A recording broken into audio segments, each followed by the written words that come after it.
Yaudah sini aja Ustaz Syam, jangan di belakang ya, mau penjelasannya ya.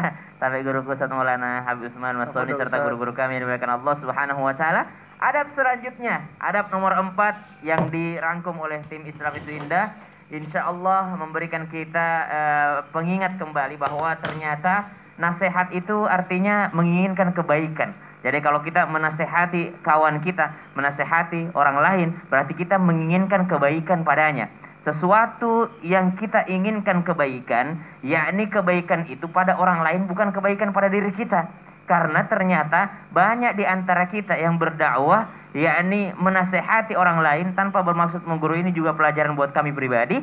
Kadangkala kita menasehati orang lain bukan menginginkan kepada orang lain, tapi menginginkan kebaikan pada kita. Kita ingin dilihat oleh banyak orang, oh ternyata dia lebih pintar daripada si Anu. Oh ternyata dia lebih hebat daripada si Anu. Ternyata dia adalah orang yang ditakuti oleh si Anu. Subhanallah, kadangkala kita menasehati bukan karena Allah Subhanahu wa taala. Jikalau kita sudah mengetahui definisi atau makna daripada nasihat, yakni menginginkan kebaikan kepada orang lain, maka jikalau kita menginginkan kebaikan, jangan pernah menasehati orang lain yang akhirnya membuat ia malu. Dan salah satu cara agar mempermalukan orang lain adalah menasehatinya di depan umum. Maka nasihatilah orang lain, yakni secara empat mata. Makanya tadi diajak ke belakang. Pantesan tadi bingung aku maksudnya apa.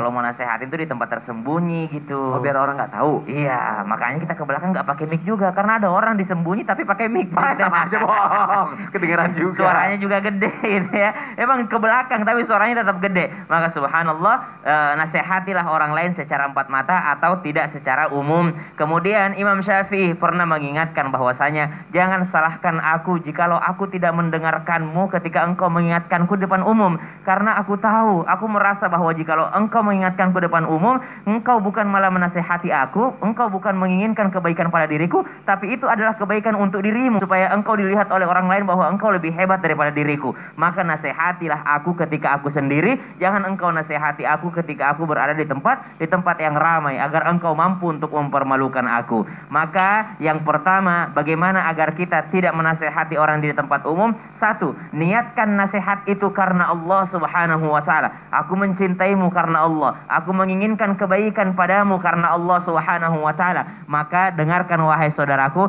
nanti kita ngobrolnya di rumah. Nah, nanti kita ngobrolnya di suatu tempat, tidak dinasehati di tempat umum. Niatkan karena Allah Subhanahu wa taala. Yang kedua, niatkan karena menginginkan kebaikan kepada orang lain. Jikalau kita menginginkan kepada orang lain, mana mungkin kita melakukannya sembari mempermalukannya di tempat umum. Sekarang bukan hanya secara umum seperti ini ya, secara umum dilihat oleh orang lain. Banyak sekarang nasihat-nasihat dilakukan secara umum, yakni di komentar postingan. Ada orang yang berdakwah di komentar postingan orang lain. Itu kan dibaca semua orang. Itu sama berarti kita menasehati orang lain, tapi ternyata mempermalukan orang itu juga. Iya.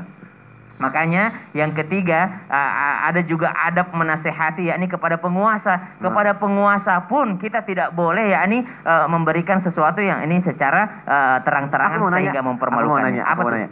Berarti kalau misalnya harus di belakang, emang nggak ada waktunya kapan itu boleh di depan orang gitu?